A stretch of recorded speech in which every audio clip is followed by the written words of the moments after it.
Assalamualaikum warahmatullahi wabarakatuh. Perkenalkan, nama saya Bella Safitri dari kelas 4 PMI 2 dengan NPM 2010-1272-61023. Di sini saya akan menjelaskan mengenai perancangan sistem informasi lowongan kerja berbasis. Pada bab 1, pendahuluan terdapat latar belakang masalah. Globalisasi merupakan sebuah fenomena di mana negara-negara dunia secara langsung maupun tidak langsung mengharapkan terjadinya sebuah interaksi antar masyarakat yang jauh lebih efektif dan efisien dibandingkan dengan saat-saat sebelumnya. Di dalam format ini, proses interaksi dan komunikasi antar negara dunia akan jauh lebih intens dibandingkan dengan apa yang selama ini terjadi. Hal ini sudah tidak dapat dipungkiri lagi bahwa perkembangan teknologi informasi telah mengubah cara hidup masyarakat seluruh dunia dalam menjalankan aktivitas sehari-hari. Keberadaan dan peranan teknologi informasi di sektor kehidupan tanpa sadar telah membawa dunia memasuki era baru globalisasi lebih cepat yang dibayangkan sebelumnya. Website lowongan kerja merupakan salah satu website yang paling banyak diakses oleh masyarakat Indonesia. Hal ini disebabkan semakin meningkatnya jumlah pencari kerja di Indonesia yang mencari pekerjaan. Saat ini, informasi lowongan pekerjaan banyak diperoleh melalui media cetak dan elektronik seperti koran dan televisi. Metode ini relatif tidak efisien karena biaya pemasangan iklan relatif lebih mahal. Di samping itu, durasi waktu penayangan sangat terbatas. Alternatif pemasangan iklan yang efektif dan efisien adalah media online seperti website.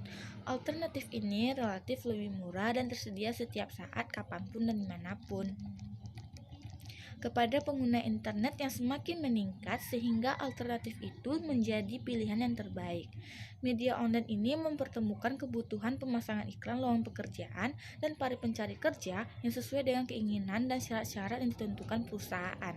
Untuk meningkatkan efektivitas layanan informasi, maka pemanfaatan internet melalui website pencari kerja yang menghubungkan perusahaan penyedia lowongan kerja dengan para pencari kerja saling berinteraksi dalam memenuhi posisi pekerjaan yang ditawarkan yang diinteraksikan dilakukan melalui pemasangan website lowongan pekerjaan dari perusahaan dan pengirim berkas lamaran elektronik dari pencari kerja.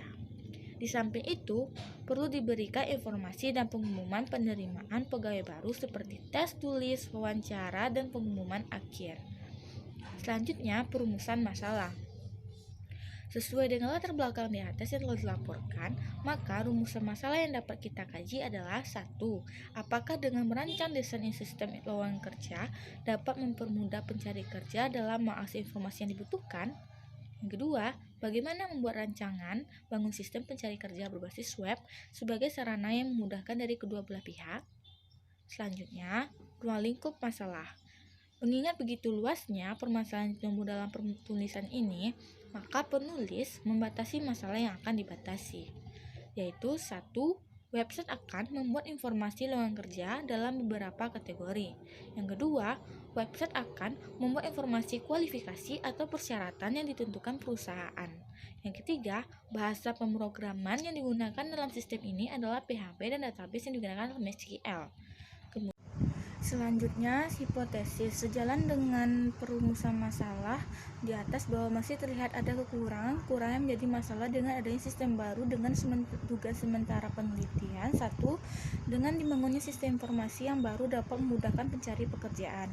Yang kedua, dengan adanya sistem informasi yang baru, pendataan pelamar kerja atau pencari kerja yang dihasilkan akan lebih terstruktur dan dapat mempersingkat waktu dalam suatu pemilihan atau penerimaan kepada pelamar kerja. Selanjutnya, tujuan penelitian. 1. Memberikan kemudahan bagi pelamar kerja, khususnya masyarakat yang akan mencari kerja. Yang kedua, sebagai salah satu untuk membangun percaya diri mereka dalam menelurkan potensi di bidangnya masing-masing. Yang ketiga, sistem pengembangan lowongan kerja menginginkan bekerja sama dengan banyak perusahaan-perusahaan sehingga kesempatan ini bisa dimanfaatkan oleh mahasiswa atau masyarakat itu sendiri. Yang keempat, selain itu kesempatan ini untuk bekerja peluangnya lebih besar dan spesifikasi yang diminta oleh perusahaan-perusahaan yang lebih bervariasi. Yang kelima, merancang dan membangun sistem pencari kerja berbasis web sebagai media efektif dan efisien bagi perusahaan dan pencari kerja. Selanjutnya, bab 3, landasan teori. Konsep dasar sistemnya adalah suatu sistem dapat didefinisikan sebagai suatu kesatuan yang terdiri dari dua atau lebih komponen atau subsistem yang berinteraksi untuk mencapai suatu tujuan. Pengertian sistem. Sistem adalah seperangkat elemen-elemen yang membentuk suatu kumpulan dari berbagai prosedur atau berbagai bagian pengolahan untuk mencari sebuah tujuan bersama dengan cara mengoperasikan data maupun barang untuk menghasilkan suatu informasi. Dari uraian di atas yang mengenai definisi sistem, penulis dapat menyimpulkan pengertian dari sistem yang berkaitan dengan judul, yaitu sistem adalah suatu cara yang dibuat sedemikian rupa yang terdiri dari dua elemen atau lebih yang saling berhubungan, mengatasi masalah atau kendala-kendala yang terjadi dengan tujuan yang diinginkan. Menurut Tata Sutapri, yang dimaksud dengan karakteristik sistem A. Komponen sistem atau components. Suatu sistem terdiri dari sejumlah komponen yang saling berinteraksi, artinya saling bekerja sama membentuk suatu kesatuan. Komponen-komponen sistem tersebut dapat berupa suatu bentuk subsistem. Setiap subsistem memiliki sifat dari sistem yang menjalankan suatu fungsi tertentu dan mempengaruhi proses sistem secara keseluruhan. Suatu sistem dapat mempunyai sistem yang lebih besar atau sering disebut suprasistem. Yang B. Batasan sistem atau boundary. Ruang lingkup sistem merupakan daerah yang membatasi antara sistem dengan sistem yang lain atau sistem dengan lingkungan di luarnya. Batasan sistem ini memungkinkan suatu sistem dipandang sebagai satu kesatuan tidak dipisahkan. Selanjutnya, C. Lingkungan luar sistem atau environment. Bentuk apapun yang ada di luar ruang lingkup atau batasan sistem yang mempengaruhi operasi sistem tersebut disebut lingkungan luar sistem. Lingkungan luar ini dapat bersifat menguntungkan dan dapat juga bersifat merugikan sistem tersebut. Dengan demikian, lingkungan luar tersebut harus dijaga dan dipelihara. Selanjutnya, D. Penghubung sistem atau interface. Media menghubungkan sistem dengan subsistem lain disebut penghubung sistem atau interface. Penghubung ini memungkinkan sumber-sumber daya mengalir dari suatu subsistem ke subsistem lain. Bentuk keluaran dari subsistem akan menjadi masukan untuk subsistem lain melalui penghubung tersebut. Selanjutnya, E. Masukan sistem atau input. Energi yang dimasukkan ke dalam sistem tersebut masukkan sistem yang dapat berupa pemeliharaan atau maintenance input dan sinyal atau signal input. Selanjutnya, C. Keluaran sistem atau output. Hasil energi yang diolah dan diklasifikasikan menjadi keluaran yang berguna. Keluaran ini merupakan masukan bagi subsistem yang lain seperti sistem informasi.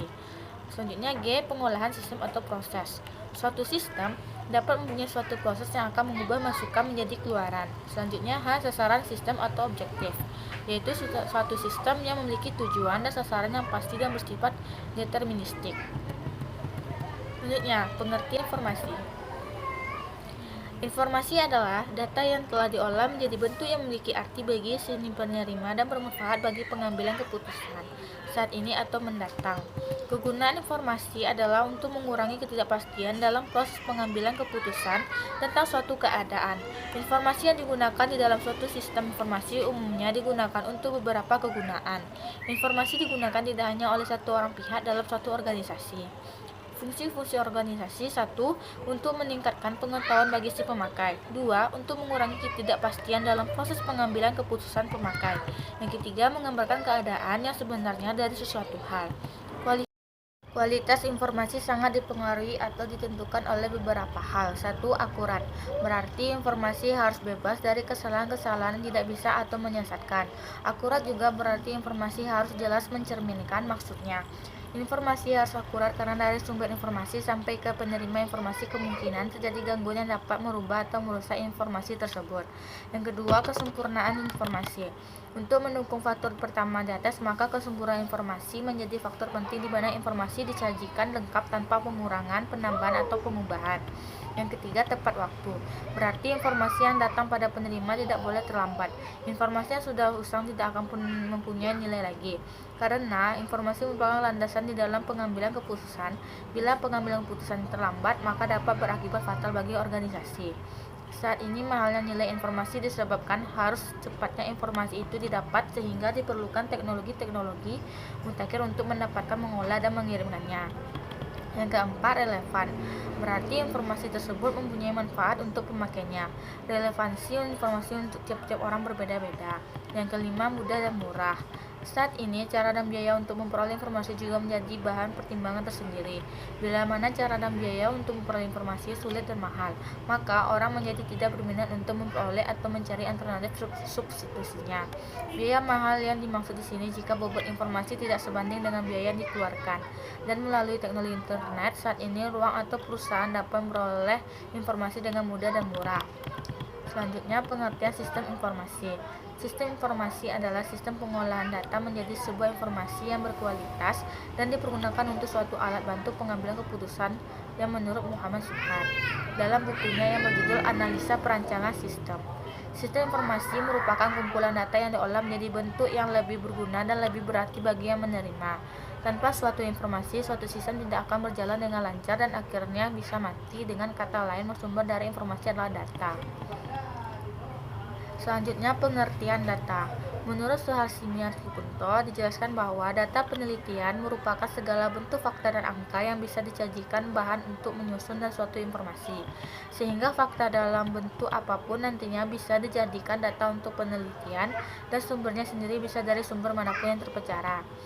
Data merupakan bentuk yang belum dapat memberikan manfaat yang besar bagi penerimanya, sehingga perlu suatu model yang nantinya akan dikelompokkan dan diproses untuk menghasilkan informasi. Selanjutnya, pengertian normalisasi. Menurut Kroenke dalam bukunya Database Processing, dalam normalisasi sebagai proses untuk mengubah suatu relasi yang dimiliki masalah tertentu ke dalam dua buah relasi atau lebih yang tidak memiliki masalah tersebut. Tujuan utama normalisasi adalah mengidentifikasi kesesuaian hubungan yang mendukung data untuk memenuhi kebutuhan instansi. Selanjutnya, perancangan sistem. Perancangan sistem secara umum adalah pengidentifikasian komponen-komponen sistem informasi dengan tujuan untuk dimutasikan dengan pemakai. Tujuan perancangan sistem secara umum adalah memberikan penggambaran secara umum atau global kepada pemakai tentang sistem yang akan dikembangkan dan berfungsi sebagai persiapan untuk tahap perancangan sistem. Di dalam perancangan sistem terdapat konteks diagram. Konteks diagram merupakan tingkatan tertinggi dalam diagram aliran data dan hanya memuat satu proses, menunjukkan sistem secara keseluruhan. Proses data flow diagram atau DVD. DVD merupakan model dari sistem untuk menggambarkan pembagian sistem ke model yang lebih kecil. Salah satu keuntungan menggunakan diagram aliran data adalah memudahkan pemakai yang kurang menguasai bidang komputer untuk mengerti sistem yang akan dikerjakan. Di bawah ini merupakan gambar beberapa simbol yang digunakan dalam konteks diagram, dapat dilihat dalam tabel 2.1. Selanjutnya Entity Relationship Diagram atau ERD merupakan alat pemodelan data utama dan akan membantu mengorganisasi data dalam suatu proyek ke dalam entitas-entitas dan menentukan hubungan antar entitas. Proses memungkinkan analisis menghasilkan struktur basis data yang baik sehingga data dapat disimpan dan diambil secara efisien. Di bawah ini merupakan beberapa simbol yang digunakan dalam ERD, dapat dilihat dalam tabel 2.3. Di dalam tabel tersebut terdapat entity atau entitas yang diwakili oleh persegi panjang. Entitas adalah objek atau konsep yang ingin Anda simpan informasinya. Kemudian weak entity atau entitas lemah merupakan entitas yang harus ditentukan oleh hubungan kunci asing dengan entitas lain karena tidak dapat diidentifikasi secara unik dengan atributnya sendiri. Yang ketiga, relationship atau relasi merupakan tindakan yang diwakili oleh bentuk intan menunjukkan bagaimana dua entitas berbagi informasi dalam database. Yang keempat, identify relationship merupakan ketika adanya sebuah baris dalam sebuah tabel anak tergantung pada baris pada tabel induk. Hal ini mungkin membingungkan karena praktek umumnya untuk membuat sebuah key untuk tabel anak, tetapi tidak membuat foreign key ke bagian induk primary key tabel anak. Yang kelima, atribut merupakan spesifikasi yang mendefinisikan properti dari objek, elemen, atau file. Ini juga dapat merujuk atau menetapkan nilai spesifik untuk contoh yang diberikan tersebut. Untuk kejelasan, atribut harus lebih tepat dianggap mendata. Yang keenam, atribut kunci merupakan satu atau gabungan dari beberapa atribut yang dapat membedakan semua basis data atau row secara unik dalam tabel basis data. Atribut kunci dikatakan unik adalah jika pada baris data tidak memiliki nilai yang sama dan yang tentunya tidak ternilai 0. Kemudian atribut multinilai atau multivalue merupakan atribut yang memiliki sekelompok nilai untuk setiap entitasnya. Contoh dari atribut multivalue adalah kumpulan nama pengarang dalam sebuah novel. Selanjutnya bab 5 terdapat penutup. Di dalam bab 5 terdapat kesimpulan. Dalam penulisan tugas ini telah diuraikan bagaimana perancangan sistem dalam pembangunan website sistem informasi lowongan kerja. Maka penulis dapat membuat kesimpulan. 1. Sistem informasi lowongan kerja berbasis web ini dirancang dengan menggunakan bahasa pemrograman PHP dan database MySQL. Yang kedua, web ini bagi pelamar berfungsi untuk mendapatkan informasi mengenai lowongan kerja yang tersedia serta info hasil lamaran yang telah dikirim. Sedangkan bagi perusahaan berfungsi untuk memberikan informasi lowongan kerja kepada calon pelamar dan memberikan informasi lamaran yang diterima.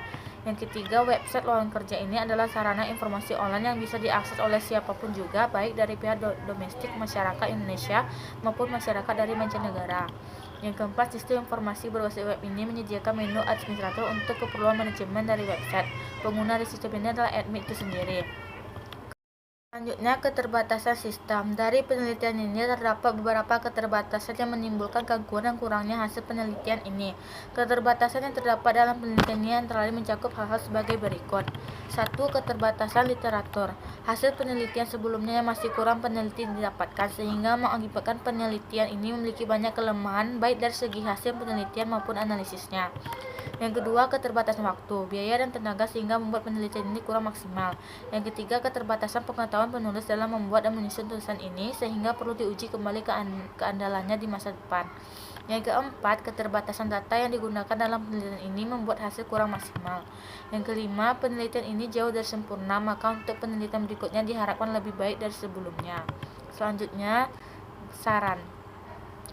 Berdasarkan kesimpulan di atas, maka dapat diberikan saran-saran yang penulis usulkan yang berguna nantinya. Yang pertama, isi situs website seharusnya diperbarui oleh admin secara berkala guna memberikan informasi yang terbaru dan tercepat. Yang kedua, kecepatan dalam membuka halaman website lowongan kerja perlu diperhatikan agar pengunjung tidak merasa bosan karena harus menunggu lama untuk membuka halaman website. Yang ketiga, kiranya sistem informasi berbasis web ini dapat digunakan secara optimal agar hasil yang diharapkan dapat terwujud. Baiklah, hanya itu dapat saya sampaikan. Kurang lebih, Assalamualaikum warahmatullahi wabarakatuh.